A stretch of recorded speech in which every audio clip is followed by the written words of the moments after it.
A very good morning to all online and offline students. Last lecture we completed up to case study 22 under comprehensive case studies or MCQ type of question.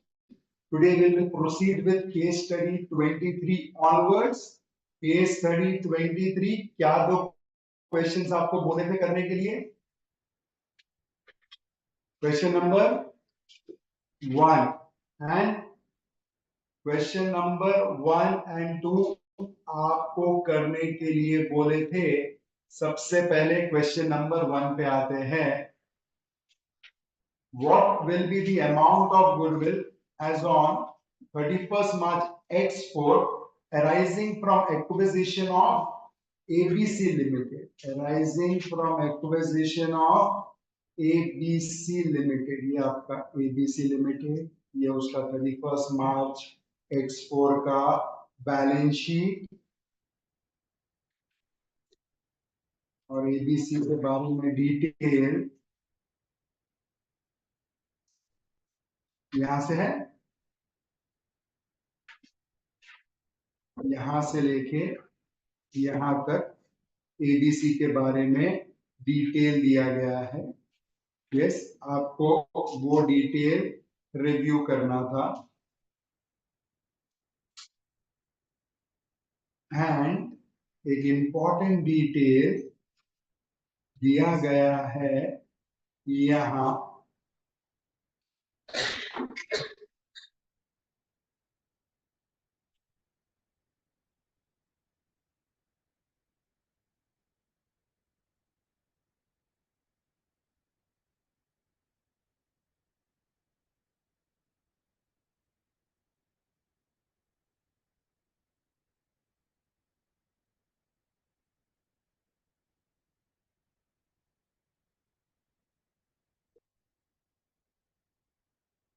ये एक detail यहां दिया है which is with reference to ABC.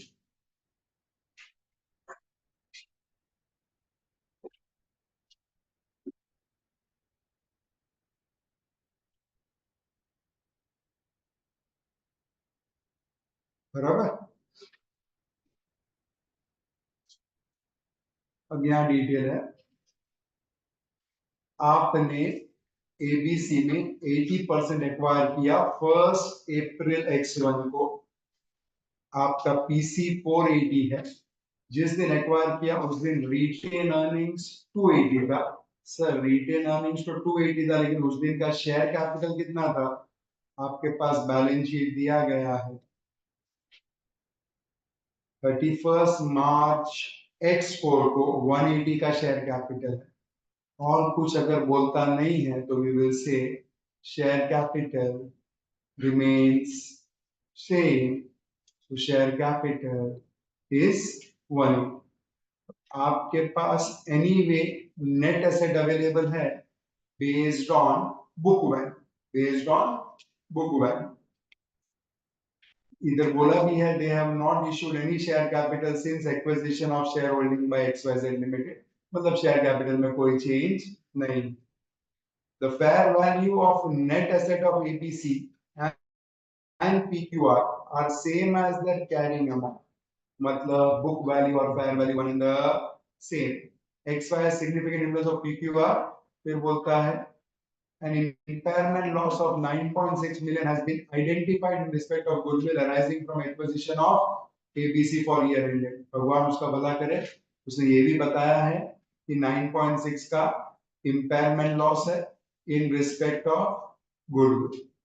तो मुझे impairment loss ढूंढना भी नहीं, वो भी दिया होगा। बराबर है। फिर बोलता है recoverable amount of PQR, PQR के बारे में बात कर रहा है, फिलहाल मेरे काम का नहीं है, मेरा जो पर्पस है वो एबीसी वाला पर्पस है।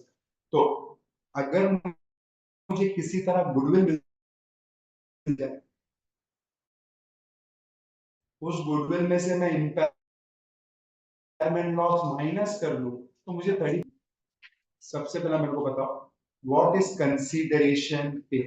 480। Can I say this is all rupees in million?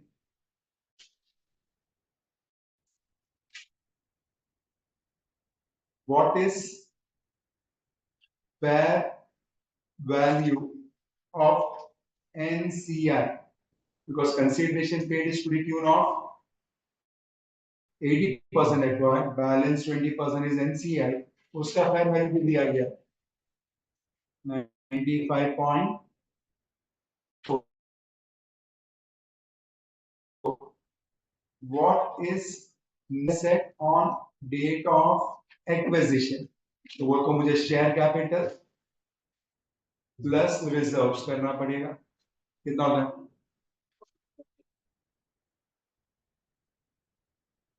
I will get goodwill on date of acquisition. वो कितना होता है? 0.4. And there is some impairment for the year end. कितना? 9.6. बताओ गुडविल कितना? 115.8.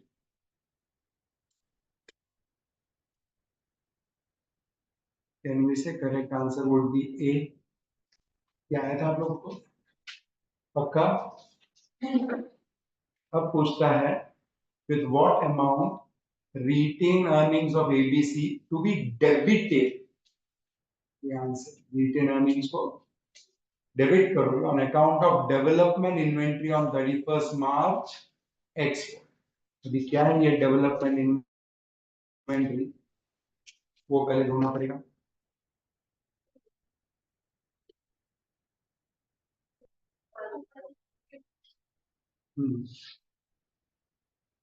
The reinstate cost of expenditure on development of new product are included within inventories as development inventory. The costs do not meet criteria in intangible asset for classification as intangible, and it is most unlikely that the net cash inflow from this product will be in excess of development costs. In current year, ABC has included 18 million, out of which उसमें से 6 million relate to expenditure on product written off in the period prior to 1st April X1. Commercial sale of this product have commenced during the year ended 31st March X1. क्या कहना चाहता हो? कुछ ऐसा खर्चा किया जो इंटेंजिबल एसेट का क्राइटेरिया नहीं मैच करता. अब अगर कोई चीज इंटेंजिबल एसेट नहीं है, मतलब आप उसको कैपिटलाइज नहीं कर सकते. अगर आप उसको कैपिटलाइज नहीं कर सकते तो क्या आप उसको इन्वेंट्री में बताओगे? नहीं. क्वेश्चन में बोलता है इन्वेंट्री का जो 18 मिलियन है उसमें से 6 मिलियन ऐसा प्रोडक्ट के लिए जो ऑलरेडी, तो जो अगर राइट ऑफ हो चुका है उसको इन्वेंट्री में डेवलपमेंट इन्वेंट्री करके बता के कोई फायदा, उसको स्ट्रेट अवे चार्ज करना चाहिए पीएनएल में. अब बोलता है उसका सवाल इधर ये है कि what amount should be adjusted from retained earnings of ABC debited on account of development inventory. Development inventory के रिलेटेड कितना इन्वेंट्री में इंक्लूड किया? कितना इंक्लूड किया? तो एडजस्टमेंट कितने का होगा? 6 का होगा, 18 का होगा कि 12 का होगा? 6 का होगा. It has to be 6 which needs to be adjusted. Which needs to be adjusted. To be very frank with you, yes, ये जाना तो पीएनएल में ही चाहिए, लेकिन इसका पीएनएल से बन गया लगता है.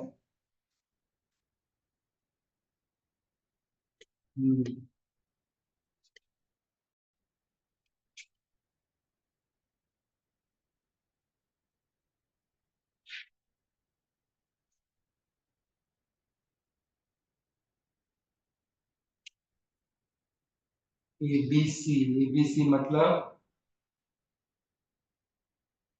अपना सब्सिडियरी. एबीसी का अकाउंटिंग तो एकदम गलत है, उसको एडजस्ट करना पड़ेगा. लेकिन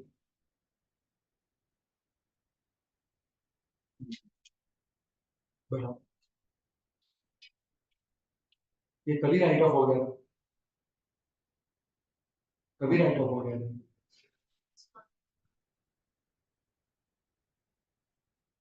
प्रोडक्ट तो रिटर्न ऑफ था ना. हाँ, लेकिन तुमने उसको फिर भी क्या किया? दिखाते रहे, बराबर है। इसका मतलब एक्चुअली अगर आप ध्यान से देखोगे तो ये तो आपका प्रायर पीरियड वाला आइटम है, प्रायर पीरियड वाला आइटम है, तो करंट ईयर के पीएल में तो नहीं जाएगा। यस, इसको तो आप रेट्रोस्पेक्टिवली एडजस्ट करो। Yes, to the extent possible, और जहां पॉसिबल नहीं है, at least from the beginning of, तुम्हारा करंट रिपोर्टिंग पीरियड, तो वही कर रहे हो, उसको रिटेन अर्निंग्स में डायरेक्टली एडजस्ट कर। अच्छा, तो दो ही बोला था, दो ही बोला था। एक काम करो, इसमें ना थर्ड और फोर्थ भी करो, बहुत अच्छे, थर्ड और फोर्थ भी करो। चलो फटाफट मेरे को करके दे दो। चलो बोलो, टीक्यूआर पे कितना परसेंट स्टेक खरीदा? 30%। रिटेन अर्निंग्स कितना था? 468। शेयर कैपिटल कितना था?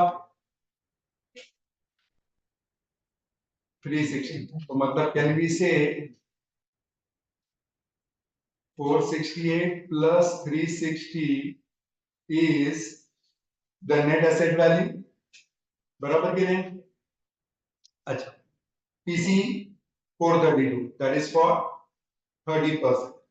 इधर इक्विटी मेथड करने का है। अच्छा, रिकवरेबल अमाउंट कितना दिया है?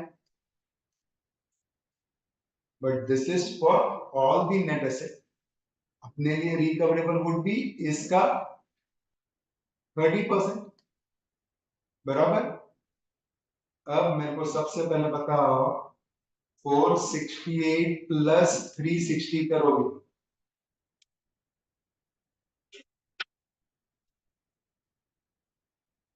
इसका 30% कितना आता है? 248 पॉइंट, जबकि आपका कॉस्ट है 432। मतलब बाकी जो डिफरेंस है वो ऑन अकाउंट ऑफ गुडविल है। इक्विटी में तो ऐसे ही करते थे ना। कितना था?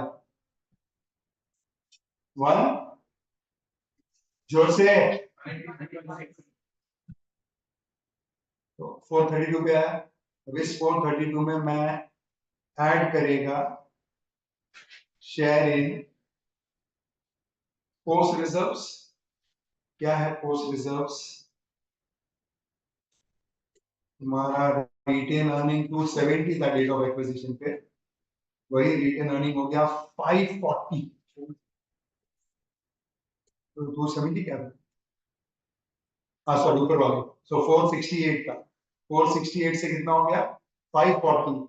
मतलब कैन वी से 540 माइनस 468 का 30%, कितना था? बराबर। फिर कुछ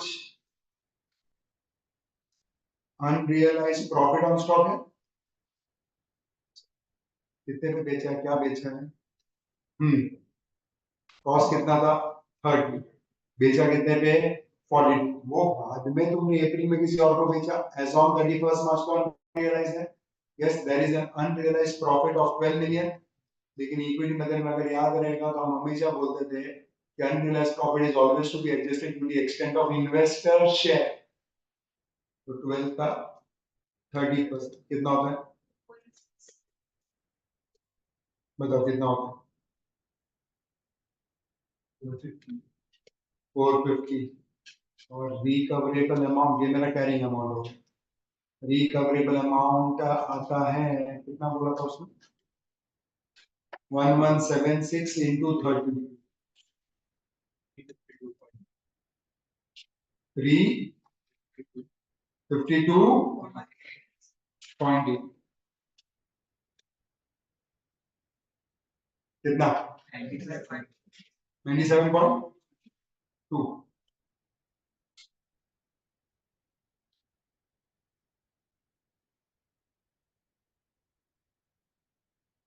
आया था? पक्का? बोल वाला।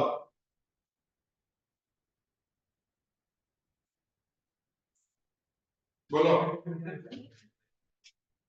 बी, सी, ए, डी, बोलो। यस, ए, बी, वही बी, बी फॉर बॉम्बे ना। हाँ Manan, B, madam, B, B, Deolali, पता नहीं, 30 +1, चलो कृष्णा, वाई बी, जो एडवांस जो कि हमने नॉन रिफंडेबल करा है, नॉन मॉनिटरी ट्रैकर रिवर्सल नहीं करती। एब्सोल्युटली दिस एडवांस जिसके सामने मेरे को कोई एसेट मिलने वाला है या गुड्स मिलने वाला है, ये मॉनिटरी नहीं है, नॉन मॉनिटरी, और नॉन मॉनिटरी को हम ईयर एंड पे ट्रांसलेट नहीं करते। इसलिए भी तुम्हारे पास अगर वो फॉरेन एक्सचेंज वाला नोट्स होगा ना, है तो चैट वाला नोट्स है, क्या है, खाली तुमको देखने की जरूरत है, बाकी तो बहुत कुछ किया हुआ ही रहता है। लेकिन केस स्टडी 24 तो पूरे होमवर्क था। हेलो,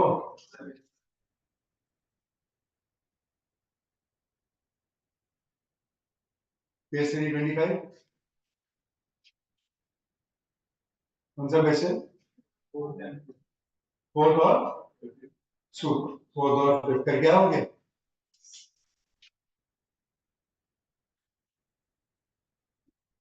फिफ्थ भी नहीं, फोर्थ भी नहीं।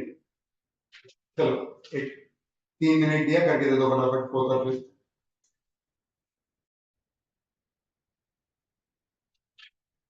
Third one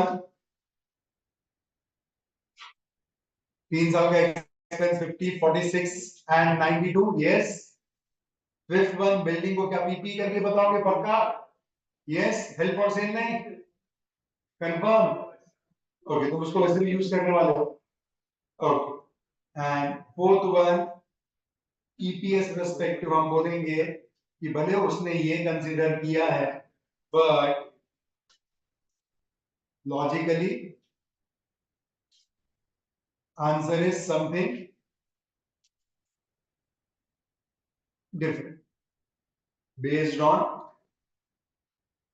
bonus, which would be always 12 by 12, always 12 by 12, always 12 by 12।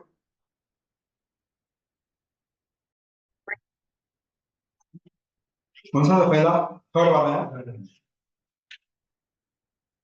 Expenses are recognized in financial statement for year ended 30th September X3 on transaction related to financial instruments। कौन सा financial instrument वाला?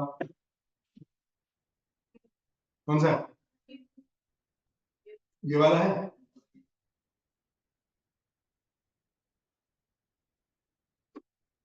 बराबर, yes. अब सबसे पहला आता है some interest rate option में घुसा है, वो 10,000 दे के ऑप्शन कॉन्ट्रैक्ट है, 10,000 प्रीमियम पे किया है, 1 अक्टूबर को कुछ 60 लाख बोरो करेगा, ब्ला ब्ला for 6 months 4%। The value of option on 30th September is 15,250।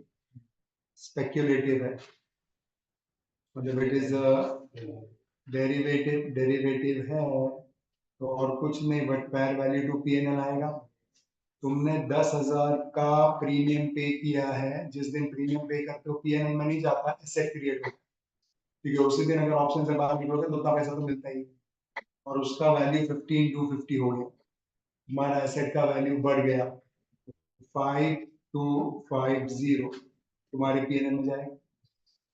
ये तो है नहीं का। 6% डिबेंचर परचेज किया 1 अक्टूबर, 1,50,000 as investment। Blueberry intend to hold this debenture until redemption at a premium in 5 years time, which is at a premium, in the effective rate of interest is 8%। बराबर है? Can I say this is amortized cost? बराबर है, amortized cost है। For all practical purposes 1 अक्टूबर खरीदा है, 1,50,000 पे 8% 6 months कितना था?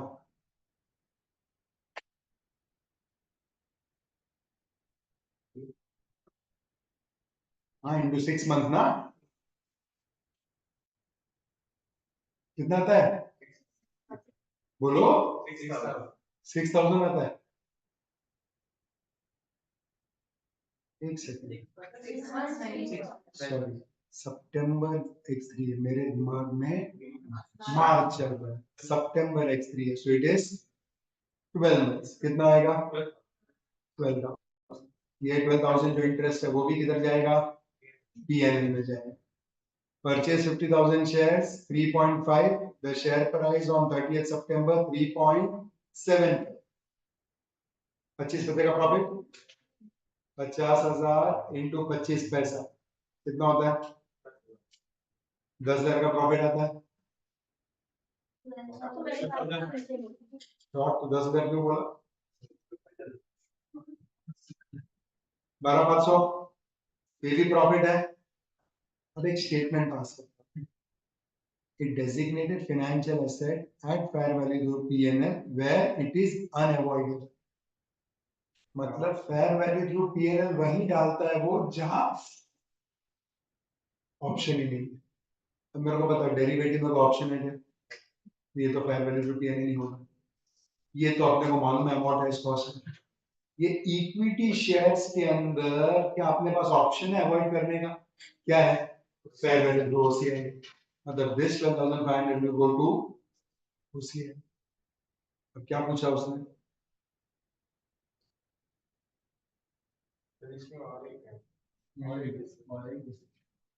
क्या है? लोन दिया, कहाँ दिए? सेकंड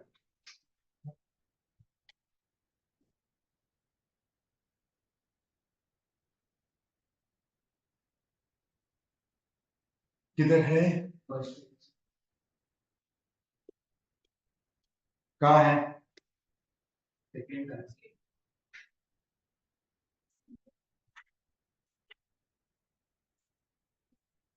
बस अक्टूबर वाला।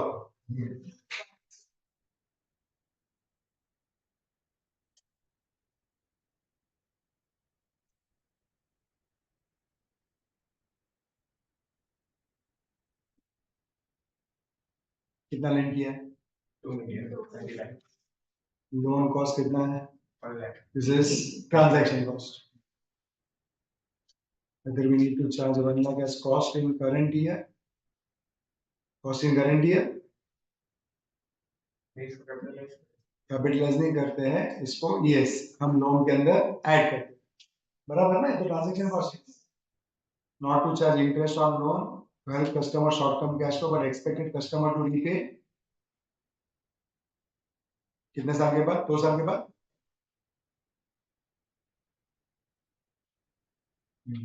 This will mean company cannot take any profit this year, but blah blah blah. According to Binance, effective interest rate is your assistant 6.9, 2 million मतलब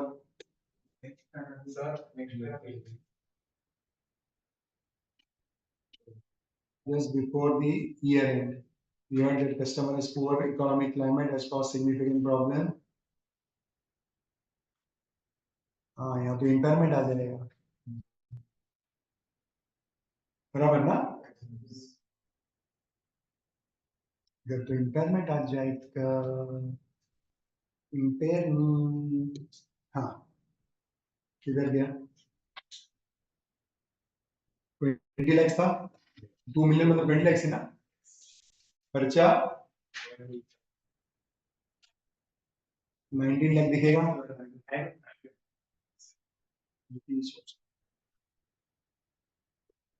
खर्चा 21 लाख, 21 लाख पे कितना कितना होता है?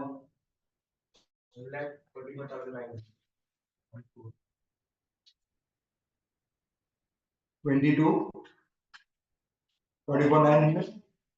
लेकिन तुमको पता चलता है कि वो तो तुमको देने वाला 2.2 मिलियन, तो 2.2 मिलियन का प्रेजेंट वैल्यू ढूंढो एट 6.9।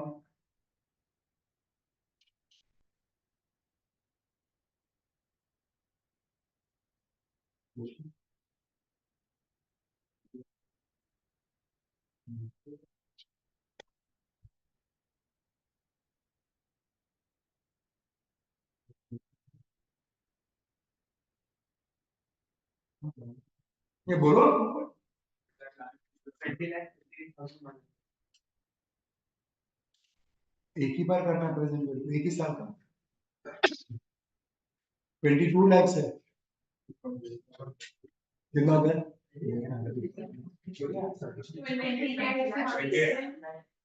20 lakh 58,000 58 पक्का, 2058 है।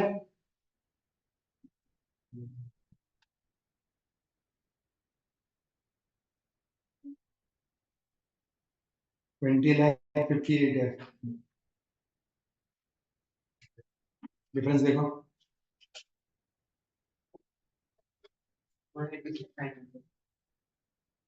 इसका तो तुमको इम्पेयरमेंट लॉस करना पड़ेगा, 186,900 का इम्पेयरमेंट लॉस, 144,900 का इनकम।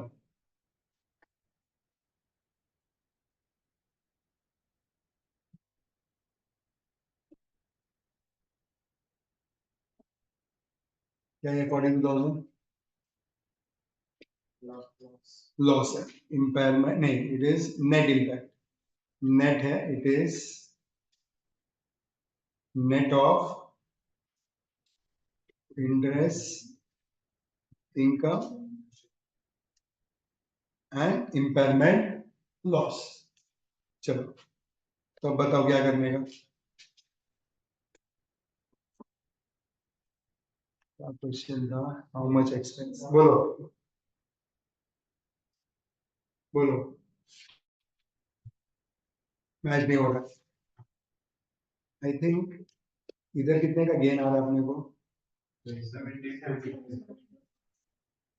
12,000, 12,500 तो नहीं लेने का, प्लस 5,250, 17,250 का गेन, और पहले का कितने का लॉस आ रहा था?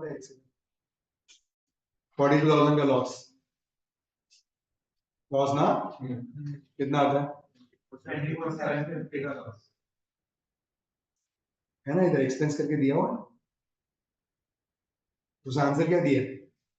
22,50 मतलब उसने लॉ ये वाला कंसिडर नहीं किया।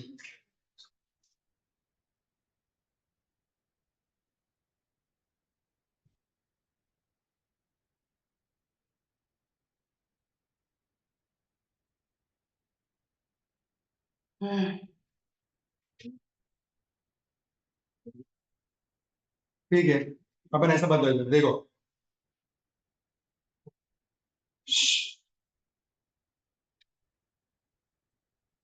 5,000 नहीं, 5,000 नहीं, कितना था?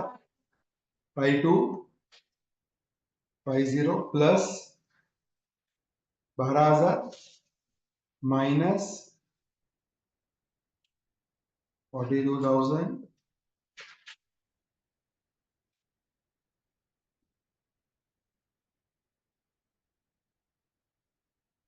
नहीं कितना था?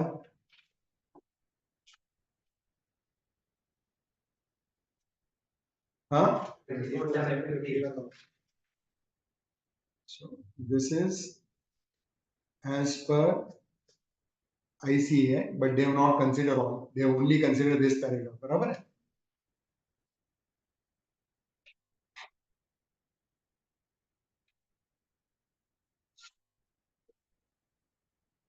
बराबर, फोर्थ वाला क्या है?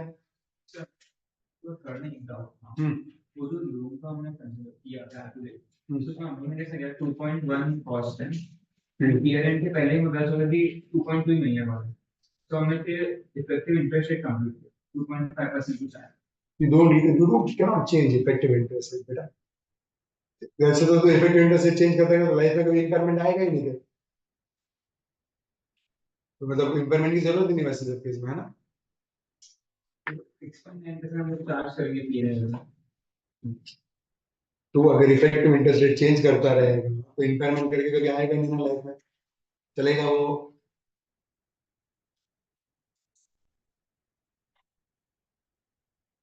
4. With reference to acquisition of Armstrong, calculate share of profit attributable to parent after taking account any adjustment with respect to liability. ये कौन सा पैराग्राफ है? ये वाला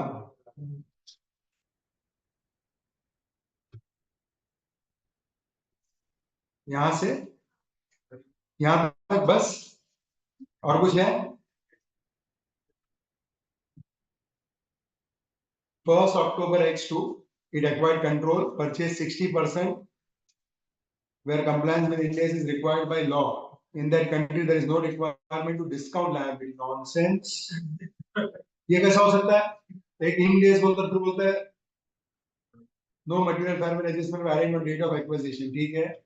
Except in respect of deferred liability supplier which fall due on 1st October 2004. This would be after 2 years, na? The amount payable on that date is 3 lakh. The discount rate relevant is 8%. चल इसका present value ढूंढो.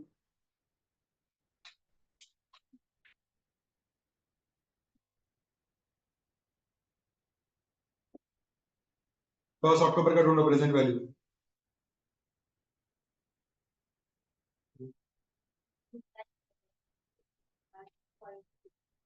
202 करूं तो इसका present value है Armstrong Limited profit for 30th September was इतना before taking into unwinding of discount. चलो तो unwinding भी करना पड़ेगा. मारो इस पे 8%. कितना था? बोलो. 20,576. तो 20,576 तुमको ये तुम्हारा लायबिलिटी है ना, तो इस पे ये तुम्हारा एक्सपेंस आएगा. तो 67,600 माइनस 20,576 कितना था? 47,24. और तुम्हारा स्टेक कितना है? कितना था?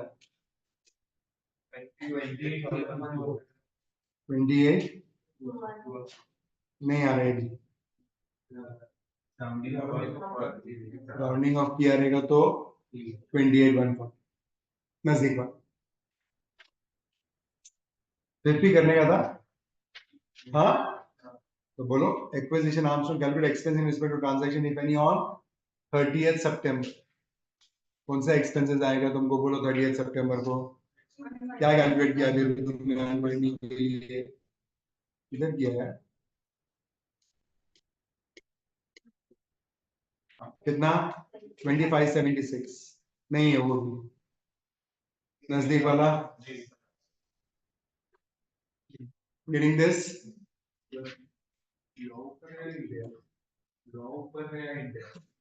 किस कंट्री में मालूम नहीं है. अच्छा, from India perspective. India perspective की बात कर रहा है. India perspective, if it is schedule 3 in Ind AS, it is Ind AS. If it is law in Ind AS, it is law. जैसे इसमें से लिखा हुआ है ना कि नो अनवाइंडिंग और डिस्काउंट लायबिलिटी. क्योंकि अपने को तो कंसोलिडेटेड पर्सपेक्टिव मिले. अपने भारत में तो चाहिए ना सब कुछ. देखो भारत पर्सपेक्टिव तो करने का है.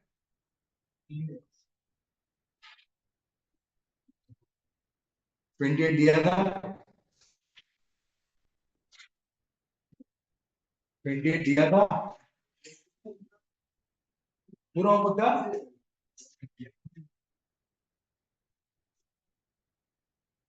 28 पूरा होमवर्क था.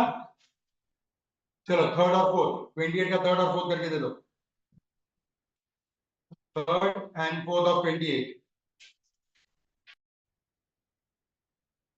चलो लीगल डैमेजेस के लिए क्या करने का बताओ.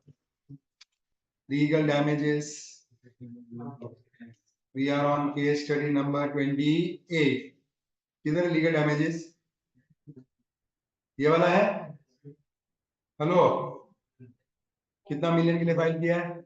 2.5. 40% चांस है एंटिटी विन करेगा बराबर, लेकिन 60% चांस है कि अपने पेपर में नहीं आए. मतलब इट इज प्रोबेबल प्रोबेबल है तो कितने का प्रोविजन करना चाहिए? 2.5। कोई टेंशन? अच्छा, स्क्रिप्ट 10 लाख स्क्रिप्ट है, क्या करना है उसका? इंक्रीज इन कॉस्ट कितने से बढ़ गया? 2.5 मिलियन से कॉस्ट बढ़ गया। The penalty is 0.25। बोलो क्या करने का? ओनरस हो गया कॉन्ट्रैक्ट, क्योंकि तुमको मिलने वाला कितना है? 2 ही मिलने वाला है, तो अभी क्या करोगे? बराबर ना? 0.5 का लॉस करो या 0.25 का, विच एवर इज लोअर, बराबर है। Point getting this?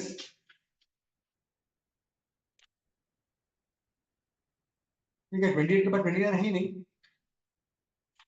डायरेक्ट 30 है, ऐसा कैसे हो गया? 30 इज गुड वन। 30 में क्या क्या दिया था करने को?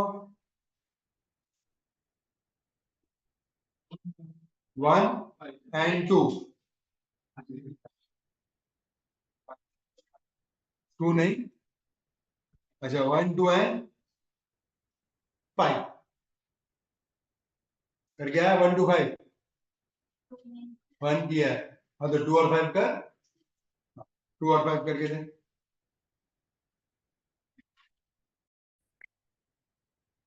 We are on case study 30। सबसे पहला जो क्वेश्चन आपको करना है वो वेरिएबल कंसीडरेशन वाला करना है। वेरिएबल कंसीडरेशन यहां से लेके यहां तक है। यस, आई थिंक 25 करोड़ जो मिलने वाला वो फिक्स प्राइस है। उसके बाद 15% ऑफ 25 करोड़ कितना होता है? 3.7 का, उसका मिलने का प्रोबेबिलिटी 0.25। फिर 10% 2.5, उसका मिलने का प्रोबेबिलिटी 0.4। फिर 5% 1.25, उसका मिलने का प्रोबेबिलिटी 0.15। 40 50 60 70 80 हुआ ना, बराबर ना? 0.20 कोई बोनस नहीं मिलेगा, जीरो। ऐसा करके एक्सपेक्टेड वैल्यू ढूंढा गया, कितना था? 2.125 प्लस इधर 2 करोड़ का क्वालिटी, अगर वो स्टार रेटिंग मिलता है तो, और बोलते हैं 60% लाइकली है। हाँ, इधर हम एक्सपेक्टेड वैल्यू ढूंढेंगे, इधर हम मोस्ट लाइकली करेंगे कि दो ही आउटकम है, तो मतलब 2 करोड़। तो टोटल इज 4.125। किधर भी बोला है कंस्ट्रेंट क्या लगाने का, कितना लगाने का, कोई डिटेल नहीं, तो वेरिएबल शुड बी 4.125 नहीं। ठीक, सेकेंड वन का क्या है बोलो?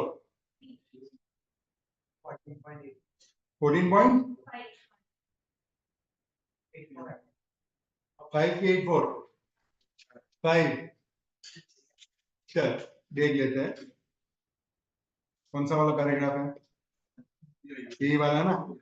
20 करोड़ से चालू करो। 20 करोड़ में से -0.5 करोड़, क्योंकि बैड डेट्स ने डेफर किया है। एडिशनल डेप्रीसिएशन का कुछ भी नहीं करना है, कुछ भी नहीं करना। It is change in estimate, it has prospective effect,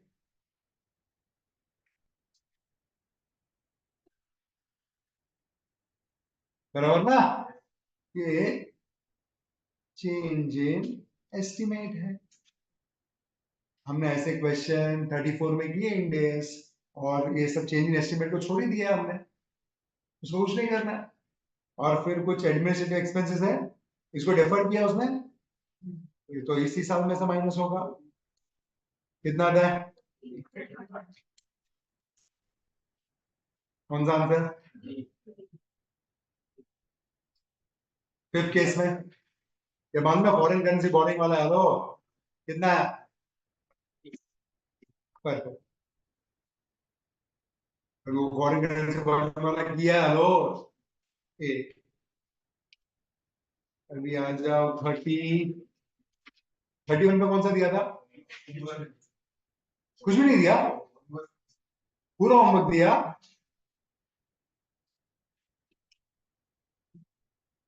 एक काम करो, तुमने किया कुछ इसमें से? 2 3 5 करके दो। 2 3 5 कैलकुलेटिव वाला 2 3 5 करके दो फटाफट। क्या है केस स्टडी 31? चलो सेकंड वाले का क्या आंसर है?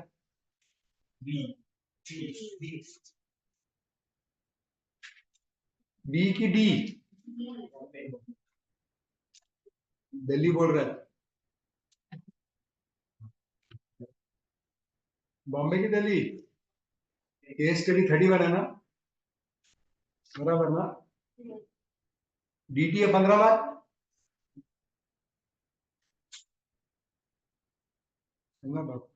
हाँ, थर्ड में सॉफ्टवेयर कितने में एक्वायर किया? 50, none of the above। अच्छा 40 पे आएगा, 40 अरे 43 किधर है सॉफ्टवेयर?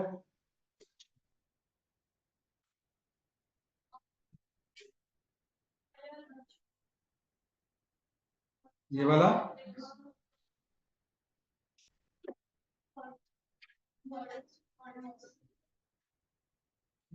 ये वाला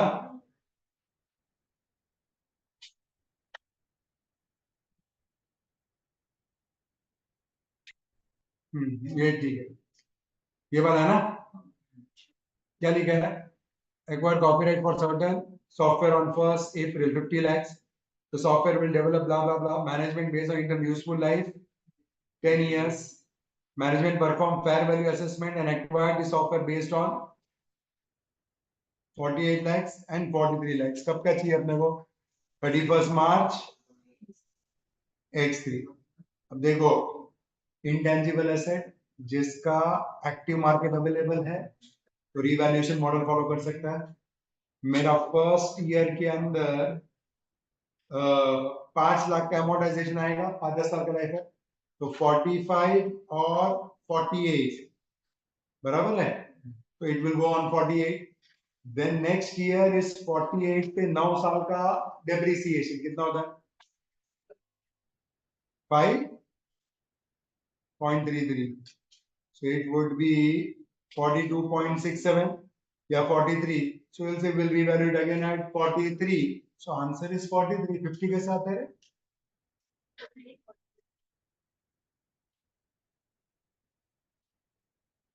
43 है।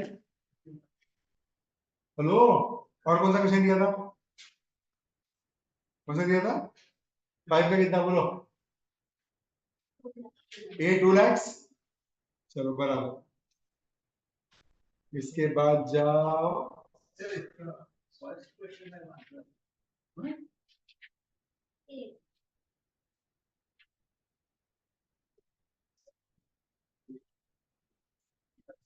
क्या है ये?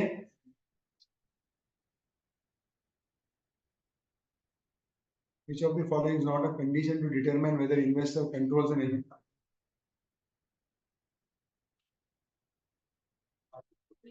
ये 3 कंडीशन है, मतलब ये नहीं है, तो ये आंसर होगा ना। राइट टू पार्टिसिपेट बोल रहे हैं, सिग्निफिकेंट इन्फ्लुएंस है, ये सिग्निफिकेंट इन्फ्लुएंस है, लेकिन पूछा कंट्रोल है, which is not a condition for control. ए क्या प्रॉब्लम है? राइट टू पार्टिसिपेट यार सिखाया था। टीम मीटिंग है, 4 लोगों ने काम किया है, तो मीटिंग में 4 बैठेंगे तो सही, 4 में से एक तुम्हारे जैसा है जिसको कोई पसंद नहीं करता, याद है? उसके पास लेकिन पार्टिसिपेट करने का तो राइट है ही। याद आया हमेशा? क्या बोलता है? अच्छा वैसा पॉसिबल है। फिर कौन सा क्वेश्चन, सॉरी कौन सा केस स्टडी? 32। 32 होमवर्क है ना? 32 में से भी कुछ खास नहीं। फिर 33 भी होमवर्क दिया? फर्स्ट वन करने का और कुछ? चलो तो 33 में फर्स्ट वन करके दे दो कि हो गया है। डायरेक्ट आंसर डिस्कस करता हूं, बोलो।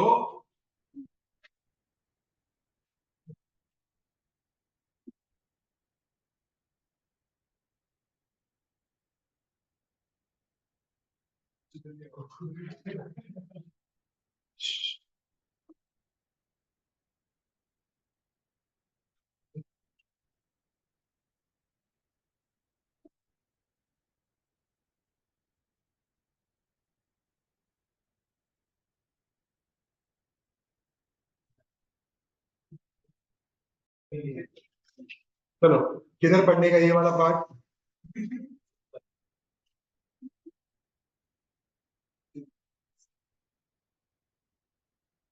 हाँ किधर है? दिस वन, यहां से लेके companies enter into lease agreement for retail store on 1st April for period of 10 years, 56,000 per annum payable in arrears. The company is recognized a lease liability of it at inception using 9.5% as on 1st April. As per the terms of agreement, lease rental can be adjusted every 2 years to give effect of inflation cost index as notified by income tax department shall be used to derive lease payment. Inflation cost index was 280 for financial year X2 X3 and 301 for X4 X5. तो बोलो क्या किया, बोलो।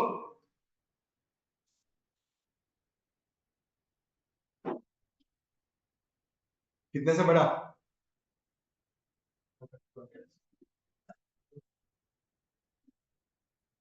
301 upon 280, 56,000 कितना होता है? 60,200। अब ये 60,200 तुम्हारे पास ये जो डिटेल है X2 X3 X3 X4 तो तुमको मिला X4 X5 में, बराबर ना? तो मतलब पहला 2 साल तो कुछ नहीं करोगे, उसके बाद से इट वुड बी 60,300 ईयर 3 से लेके कितने साल तक है?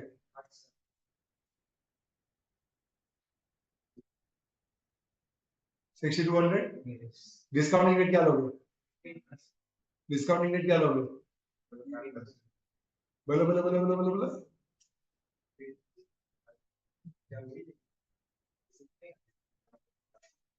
कौन सा रेट लगे? बोलो बोलो बोलो। 8 9.5।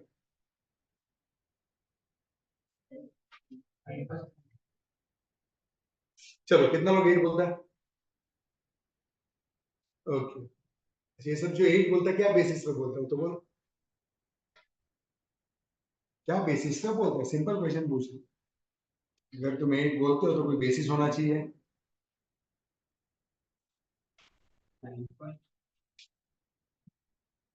8 क्या बेसिस पे बोल रहे हो तो बोलो,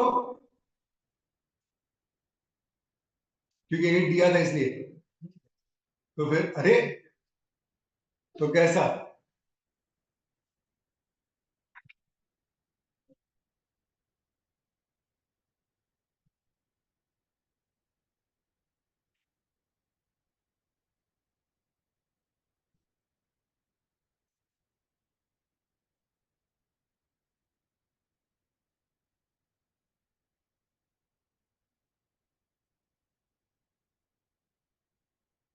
फिर देखो तो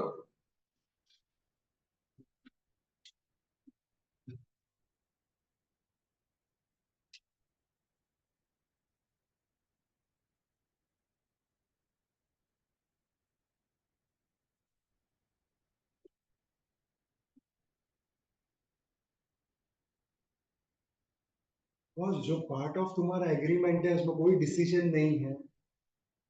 पहले से बोला था ना वो चेंज होएगा based on that inflation. Agreement में पहले से लिखा हुआ है ना डे 1 से। हाँ, अब इन्फ्लेशन रेट जैसे जैसे चेंज होएगा वैल्यू चेंज होते जाएगा, तो उसमें तुमने कुछ नया तो डिसाइड नहीं किया। It is from the structure only. Yes, so it has to be original discount rate only. And if it is original discount rate, कौन सा rate होएगा? देखो चीजें तुमको याद अगर नहीं रहेगी तो गेम हो जाए. अब 9.5 पे किया किसने? आंसर आता है? क्या आंसर आता है? पक्का? आई थिंक जिन लोगों को डी आ रहा है वो भी 9.5 पे करेंगे तो उनको भी. सॉरी मैंने ये किया. सॉरी. It is B. या तो बी के लिए ही था लेकिन चलो बी. बराबर. और कौन सा दिया था इसमें?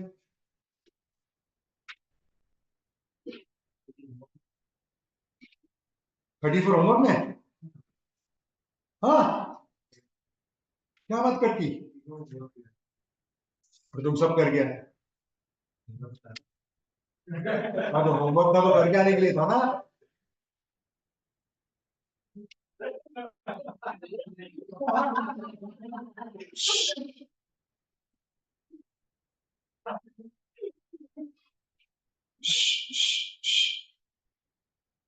चलो फर्स्ट थर्ड और फोर्थ करके दो.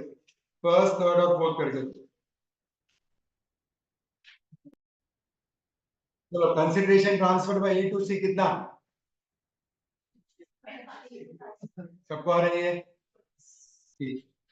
थर्ड वाला बोलो कौन सा? करंट सर्विस कॉस्ट किधर आता है? पीएनए. तो बी सी डी तीनों में से कुछ भी हो सकता है. पास्ट सर्विस कॉस्ट किधर आता है? पीएनए. मतलब बी करेक्ट लग रहा है. नेट इंटरेस्ट भी पीएनएल है और remeasurement OCI. Correct option is B. और क्या बोला था? फोर्थ बोलो. Absolutely it is C. D जो आता है रिटायरमेंट बेनिफिट लमसम वाला वो ऑन रिटायरमेंट होता है. यस तो it would be C. deferred compensation payable.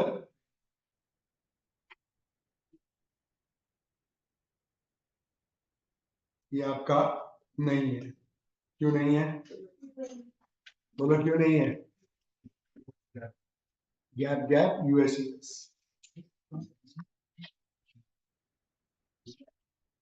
Question number ये क्या दिया है? 35 तो पूरा होमवर्क दिया ना. वैसे वो पूरा थियरी टाइप से. पूरा थियरी टाइप से.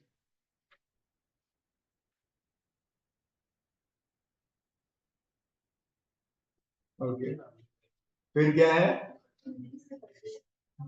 36 भी पूरा होमवर्क दिया है.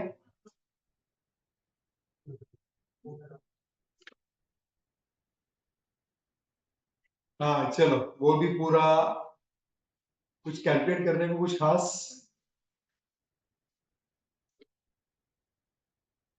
नहीं है.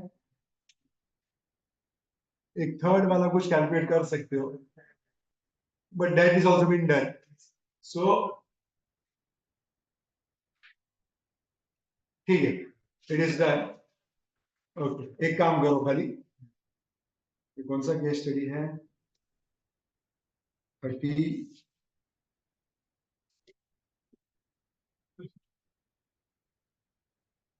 हाँ ये खाली फर्स्ट वाला 35 का फर्स्ट वाला करके दो.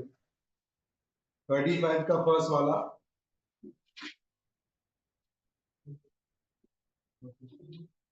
35 का फर्स्ट वाला. 36 में सेकंड तुम्हारा नहीं है. 36 में सेकंड तुम्हारा नहीं है. हाँ सेकंड तुम्हारा नहीं है. 36 में कैंसिल कर रहा है. हाँ बाकी ठीक है. सो विच मीन्स तुम कौन सा कर रहे हो? कौन सा कर रहे हो? 35 का first.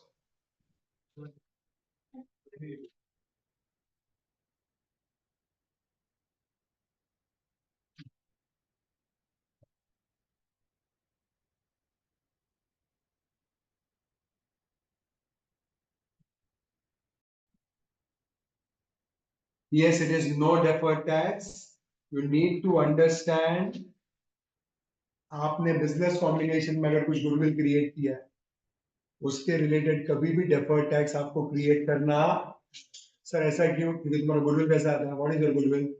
It is PC minus identifiable net asset. Deferred tax create होते ही तुम्हारा नेट एसेट चेंज हो जाएगा।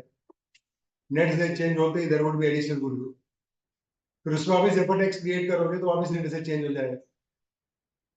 Then again there would be some goodwill. तो ऐसा करके वो साइक्लिक हो जाएगा। हर बार deferred tax will lead to creation of some goodwill, इसलिए वो क्रिएट करते नहीं। Yes I think case study 36 क्या दिया था? केस स्टडी 36 में क्वेश्चन नंबर 2 कैंसिल किया ना, बाकी सब होमवर्क, कुछ नहीं। 36 केस स्टडी हो गया। जीएफआरएस में से क्या क्या करना चाहिए बता दू? यस 1 2 देख लो बाबा। 3 फर्स्ट केस स्टडी में से ये 3 करोगे तो तुम्हारा काम हो जाएगा कैलकुलेटिव वाला। ये भी कर सकते हो। चलो किया 1 2 3 और 5 किया क्या? Second case study 2 3 4। 4 इसलिए क्योंकि तुम्हारे में से कुछ लोगों को तकलीफ होती। 2 3 4। Third case study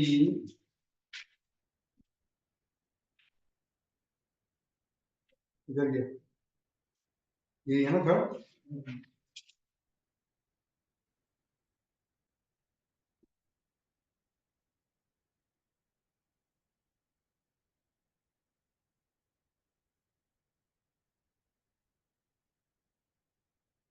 fourth cancer है।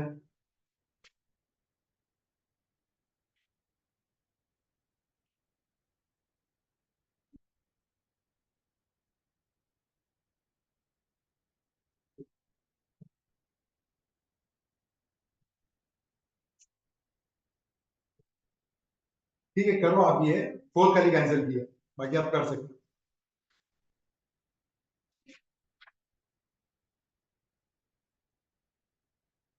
1 2 3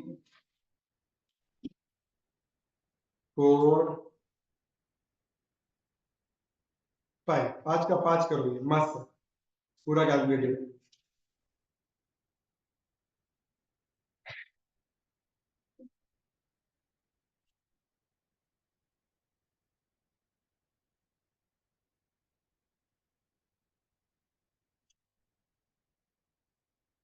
4 और 5 उसके बाद वाला केस स्टडी।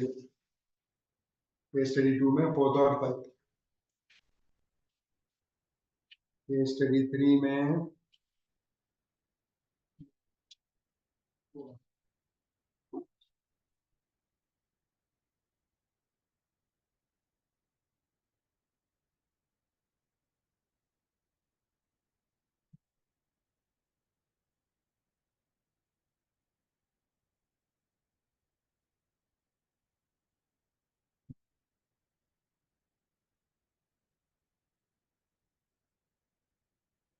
4 और 5।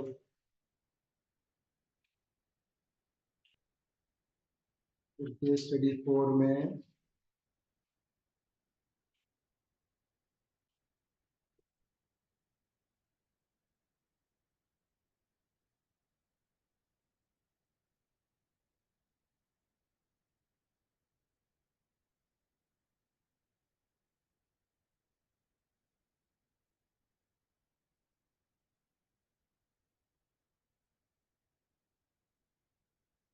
नहीं करोगे तो भी चलेगा।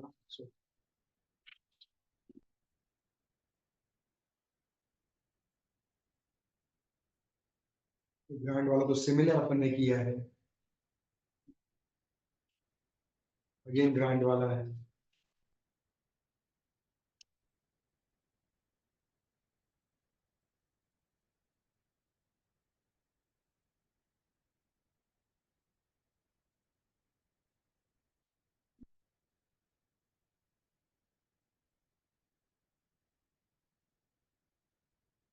केस स्टडी 1 कर सकते हो, ये पूरा कर सकते हो, कोई टेंशन नहीं।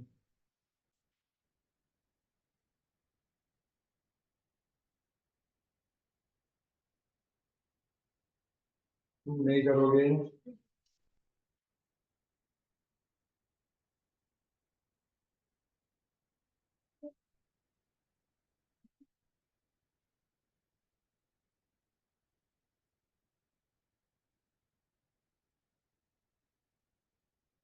तू नहीं करोगे बोला मैं, बाकी कर सकते हो।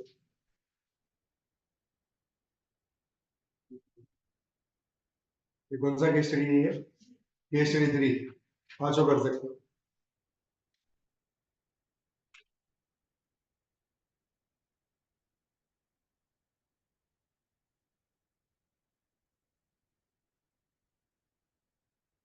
ये भी पांचों कर सकते हो। Case study 4, you can do it, मतलब ऐसा कुछ खास नहीं है उसके अंदर।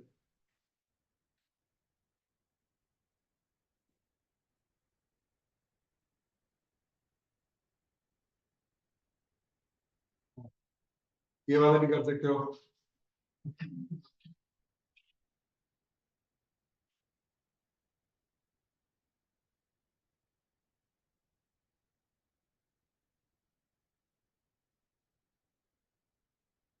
सेकंड केस स्टडी भी कर सकते हो, कुछ भी तकलीफ नहीं है, नॉर्मल है। ये थर्ड केस स्टडी तो शायद हमने किया हुआ है। सेगमेंट कौन सा रिपोर्टेबल है, ये किया था ना हमने। ये मैक क्रेडिट वाला किया हुआ है, ये किया हुआ है, ये सिमिलर हो गया। नहीं करोगे तो भी चलेगा।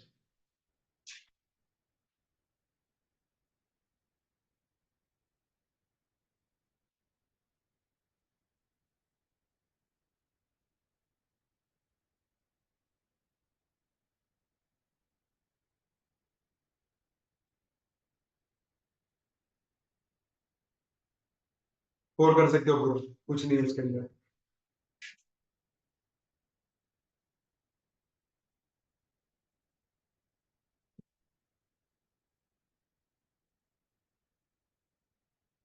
फिर भी कर सकते हो, सिंपल कैश फ्लो पे।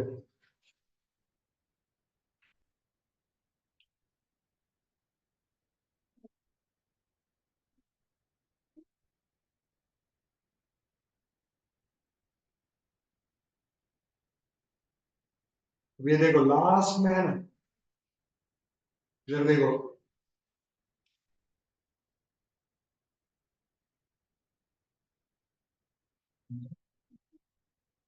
ये नहीं है, 24 क्वेश्चन नहीं है।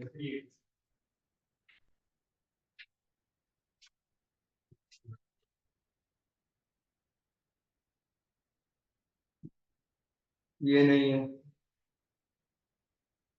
ये भी नहीं है।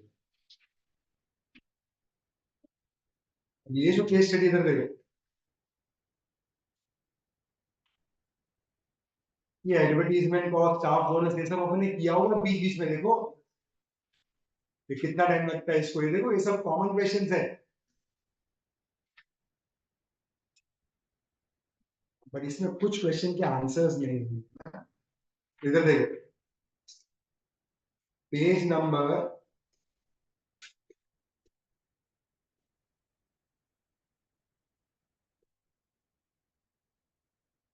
यहाँ से पेज नंबर 369 है ना, 379, 379 में वन से लेके, वन से लेके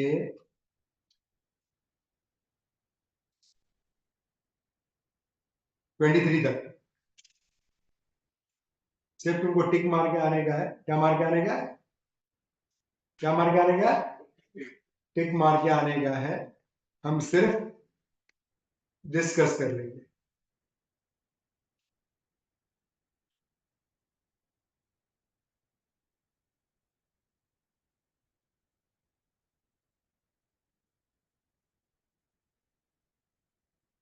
ये स्टडी 6 के अंदर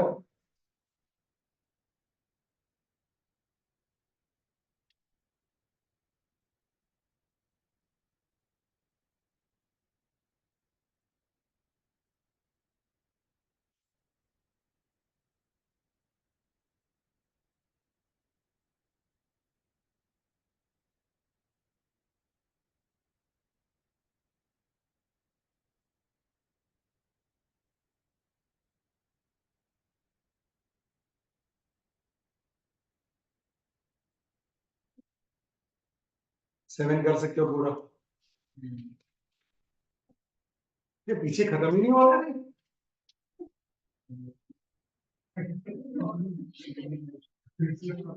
क्या बोलता है? 8 सिमिलर है, ये जब फ्री बैठा रहेगा तब कर पजल। ठीक है, मतलब तुमको भी करना है, इधर देखो कल के लिए, वो 1 से लेके 23 तक, केस स्टडी 1 और केस स्टडी 3, 1 3, 1 से लेके 23, ये 3, और एनालिसिस में अपना एक लास्ट क्वेश्चन, 1 से 23, 1 3, एनालिसिस में लास्ट क्वेश्चन, ये 4 चीज कल करेंगे और एफआर क्लोज करेंगे। तो प्रोजेक्ट मारने को आपके 10 मिनट और एक तुम लेके आया करके कल दे दे तो आंसर तुम, फिर क्रॉस चेक करते रहे। ठीक है, चलो क्लोज करते हैं।